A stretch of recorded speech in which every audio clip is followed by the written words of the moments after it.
E a gente vai começar o programa de hoje falando de mercado imobiliário. A Mayara Toffano vai nos explicar sobre o financiamento imobiliário, já que com a Selic em alta, né, tá subindo um pouquinho. Agora é o momento de investir enquanto ainda está baixinha, né, Mayara? Boa tarde, tudo bom? Boa tarde, meninas. Tudo bem e vocês? Tudo jóia, boa Tudo tarde, Mayara. certinho. Mayara, você vem falando muito sobre, nas últimas duas colunas que você fez com a gente, você falou muito dessa alta da Selic, que é o momento de investir. E é o momento de comprar um imóvel. Esse é o sonho de muitos brasileiros. Mas como financiar um imóvel e ainda reduzir as taxas do financiamento? A gente precisa avaliar o que vai de acordo com o perfil do cliente. Então, por exemplo, o financiamento ele tem várias vertentes, tá? É como se a gente pensasse numa árvore que tem várias ramificações, mas ela só tem uma raiz. Essa raiz é a legislação que fala sobre como esse financiamento imobiliário deve acontecer. Então, dentro dessas vertentes, nós temos hoje ativas no mercado 14 linhas de crédito de mercado imobiliário. Uma das primeiras dicas que eu dou é a pessoa sempre tentar procurar o banco que ela tem relacionamento, porque o banco gosta de quem gosta dele, né? Eu falo que o banco é aquele vovozinho rabugento que fica azarento escondendo ali o dinheiro debaixo da cama. Então, primeiro passo muito importante é ter relacionamento com o banco. E as pessoas confundem o que é relacionamento. Por exemplo, eu tenho muitos clientes que falam, eu tenho conta poupança na Caixa. Conta poupança não é financiamento, não é relacionamento imobiliário. Um dos principais contas para esse relacionamento imobiliário é, por exemplo, a conta salário. Porque o que o banco pensa? Da onde ele vai pagar a prestação é da onde esse dinheiro vai cair. Então, a conta salário já é uma grande possibilidade. Para vocês terem ideia, o relacionamento com o banco pode diminuir até 0,5% de juros ao ano. E eu estou falando de um financiamento imobiliário que tem 35 anos de prazo. Então, dá muita diferença no final do saldo devedor. É verdade. Agora, qual o tempo indicado para se fazer um financiamento? Você falou aí 35 anos, é o ideal ou é melhor pegar assim, pagar com menos tempo? Fernanda, existem formas diferentes de você contratar o financiamento imobiliário. Por quê? Contratar 35 anos não significa que você vai pagá-lo por 35 anos, entendeu? Você pode quitar antes. Uma das ferramentas que a gente tem legais para isso é o uso do FGTS. De 2 em 2 anos, você pode utilizar o seu FGTS para estar diminuindo o seu saldo devedor, quitando o seu financiamento e automaticamente diminuindo a sua prestação. Tira aquelas lá de trás, né? As últimas prestações você vai abatendo, né? Sim, exatamente. E também a gente pode, além disso, quitar mesmo, né? Ter o dinheiro e quitar o financiamento. Quando isso acontece, retirado 100% dos juros, o financiamento não é cobrado com a dívida vezes o prazo, vezes os juros. É cobrado a dívida líquida.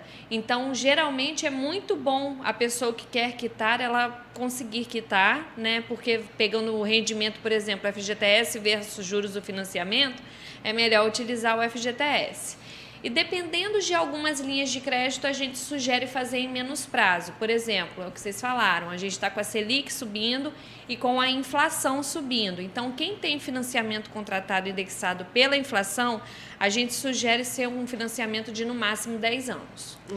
E qual é o papel do corretor nesse momento de auxiliar a pessoa que quer comprar uma casa? Agora você quer que eu responda não mais em 15, 20 minutos. Bom, o papel do corretor hoje é ter um olhar amplo sobre o contexto de vida tanto da pessoa quanto do mercado. O corretor hoje, ele tem que ter muito cuidado com ser especialista e ser multitarefa. A gente precisa passar como um clínico geral em vários âmbitos, psicologia, arquitetura, contabilidade, às vezes mercado financeiro, né? Mas a gente também precisa compreender o nosso mercado local. Compreendendo o nosso mercado local, a gente começa a ter um conhecimento maior do que a gente pode oferecer para aquele cliente. Mas o corretor hoje, que ele pensa que vender imóvel é só realmente comprar e vender, ele já perdeu o jogo. Hoje o mercado imobiliário ele é um mercado de empatia e não um mercado apenas de comprar e vender imóveis. Perfeito. Agora, olhando para o lado do consumidor, quais são os requisitos para um consumidor? Qual é a renda? O que tem que ter de documentos para estar financiando esse imóvel?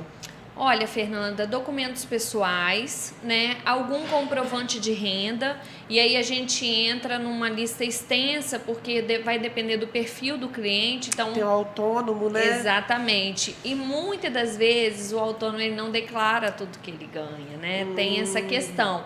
Então, a gente tem alguns meios de comprovar essa renda, como a declaração de imposto de renda, né? Um prolabore é uma possibilidade, e às vezes até a movimentação informal, que é aquela pessoa que recebe por fora, ou que é um autônomo, mas não declara imposto de renda, que aí às vezes tem aquele depósito na conta dele periodicamente, é também uma forma de comprovação de renda. A certidão de estado civil, nascimento, casamento, viúvo, divorciado, a gente está falando de uma compra de uma propriedade, então o estado civil ele é fundamental, né, para essa negociação. E a gente precisa, na hora de falar sobre a renda, a gente tem que avaliar que a própria legislação ela coloca que tem que ser no máximo 30% da renda bruta do cliente. Então, a conta do financiamento é pegar justamente 30% de renda bruta vezes o prazo, para conseguir saber quanto que libera para ele. As pessoas acham que o banco fala assim, eu vou te liberar X e diluir pelo tempo, mas a conta é o inverso. E existe a possibilidade de financiar um imóvel 100% pelo banco? Existem alguns caminhos, né? Alguns deles são estratégicos, eles vão de uma forma paralela à lei, e alguns financiamentos diretos, por exemplo, quando você compra um imóvel na planta, que ele é regido por uma administração por condomínio, você vai financiar 100% com o construtor, né? Mas quando a gente vai para o financiamento imobiliário, alguns desses caminhos são você, por exemplo, avaliar o imóvel no valor mais caro do que ele realmente vale. Mas são caminhos muito específicos, tá, pessoal? O imóvel realmente é, por exemplo, o imóvel que a pessoa comprou abaixo do preço de mercado, na hora do banco avaliar aquele imóvel, avalia um pouco mais caro, né? E aí a pessoa consegue financiar em cima desse valor de avaliação e não em cima da compra e venda. E o Sicoob, ele é um banco que ele tem uma linha de crédito própria, que aí não entra na legislação, que ele, dependendo da aprovação do banco, ele consegue fazer até 100% do valor. Você falou no Sicoob agora, a gente está muito acostumado a ver a Caixa, né, como a principal financiadora de imóveis no país. Só que tem várias linhas de financiamento, o Sicoob mesmo tem uma, né, em tantos outros bancos, né, Mara? Sim, a gente teve, a Caixa ela é a detetora porque ela é a que mais tem expertise em crédito imobiliário. Ela acaba também detendo algumas informações importantes, que é o uso do FGTS, né, que acaba ficando retido na própria Caixa. E foi em 2018 que a legislação do financiamento mudou, permitindo uma concorrência muito maior entre os bancos, e por isso esses bancos entraram tão forte no mercado para poder pegar outra fatia. Então, não só Sicoob, mas chegou um período que eu não lembro se era o Bradesco, ou o Itaú, ou o Santander, chegaram a fazer mais financiamentos do que a própria Caixa. Eles têm a mesma sistemática de financiamento, né? Só alguns juros que mudam, e aí é o que eu falei, depende muito da situação do cliente, mas ela ainda continua sendo a visionária e a que tem mais experiência, que tem mais expertise no mercado. E o que a pessoa deve levar em consideração no momento de financiar, de buscar um imóvel para financiar? Ela precisa levar em consideração que é um sonho, e um sonho não pode se tornar um pesadelo, né? Então, a gente tem que ter muito cuidado realmente com esse estudo orçamentário que a gente faz para poder conseguir avaliar o que é viável para aquela pessoa, para, como eu já falei aqui com vocês algumas vezes, se essa prestação subir, isso não se torne um problema, né, para aquele comprador. ela precisa levar em consideração que imóvel é uma compra de longo e médio prazo e não de curto prazo. Geralmente, compras de curto prazo no mercado imobiliário são compras de investidores, né, e não de comprador oficial. Então, ela precisa ali entender que eu vou comprar aqui para valorizar daqui 2, 3 anos, eu posso vender, que não é assim que funciona. Nenhum investimento bancário fica sem tempo na fórmula. A gente precisa de tempo para aquilo ali maturar, principalmente quando se trata de um bem imóvel. Então, é importante ter esse olhar. Às vezes, o que parece mais fácil nem sempre é o melhor caminho. Às vezes, é melhor esperar um pouquinho para ali conseguir capitalizar um pouquinho mais para ir para um imóvel que seja mais duradouro, mais viável. E lembrar que a gente tem, assim, pensar como cidade mesmo, né? Quando você, às vezes, você paga mais barato no imóvel em determinada região, mas não bota na conta a gasolina que você vai ter que gastar para ir no trabalho, às vezes para ir no supermercado. Condomínio, às vezes, Exatamente. Né? Eu falo por mim, eu moro no Paraíso e eu não saio desse miolo. Eu malho aqui, eu faço compra aqui, eu compro pão aqui, é tudo nessa região. E isso é muito bom em termos de cidade, porque evita a transitoriedade de mais carros em regiões que não precisam ter. Exatamente. Agora, a renda mínima para eu comprar meu imóvel. Você falou que tem diversas formas para eu estar aprovando, né, essa minha renda. Mas eu quero comprar uma casa até 250 mil, que é um preço médio, né, uma residência média. Quanto que eu preciso ganhar, mais ou menos, para estar comprando esse imóvel?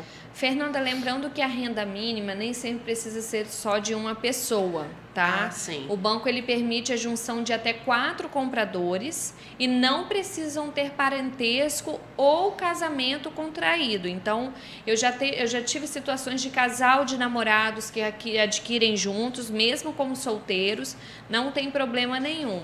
Para comprar um imóvel de 250 mil, vai variar em qual indexador que você vai entrar, mas a média de uma renda de 5 a 7 mil reais. Bruta, tá? Não a líquida. E é possível transferir um financiamento? Sim, é possível transferir um financiamento e aí a gente tem algumas formas, né? Quando a gente fala de transferência. Quando eu já tenho um financiamento e eu quero vender o meu imóvel, eu não preciso ir lá e quitar este financiamento. Eu posso vender o meu imóvel e o banco que financiou vai reter a diferença que falta para a quitação e me pagar o restante. Então, colocando em números, se eu estou vendendo um imóvel de 250 mil e eu ainda devo, 80 mil para o banco vai reter esses 80 e vai me pagar a diferença, tá? E outra forma que nós podemos fazer também é a transferência que a gente fala em portabilidade.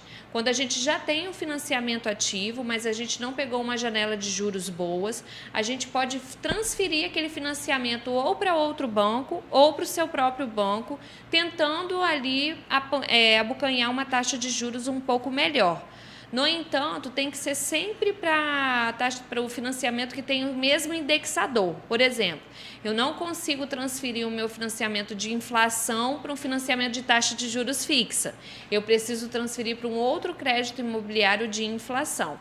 O que eu não sugiro é uma transferência de financiamento que eu já vi algumas vezes é extremamente perigosa, que é quando eu tenho um financiamento ativo, vendo aquele imóvel, mas a pessoa paga lá no banco por mim.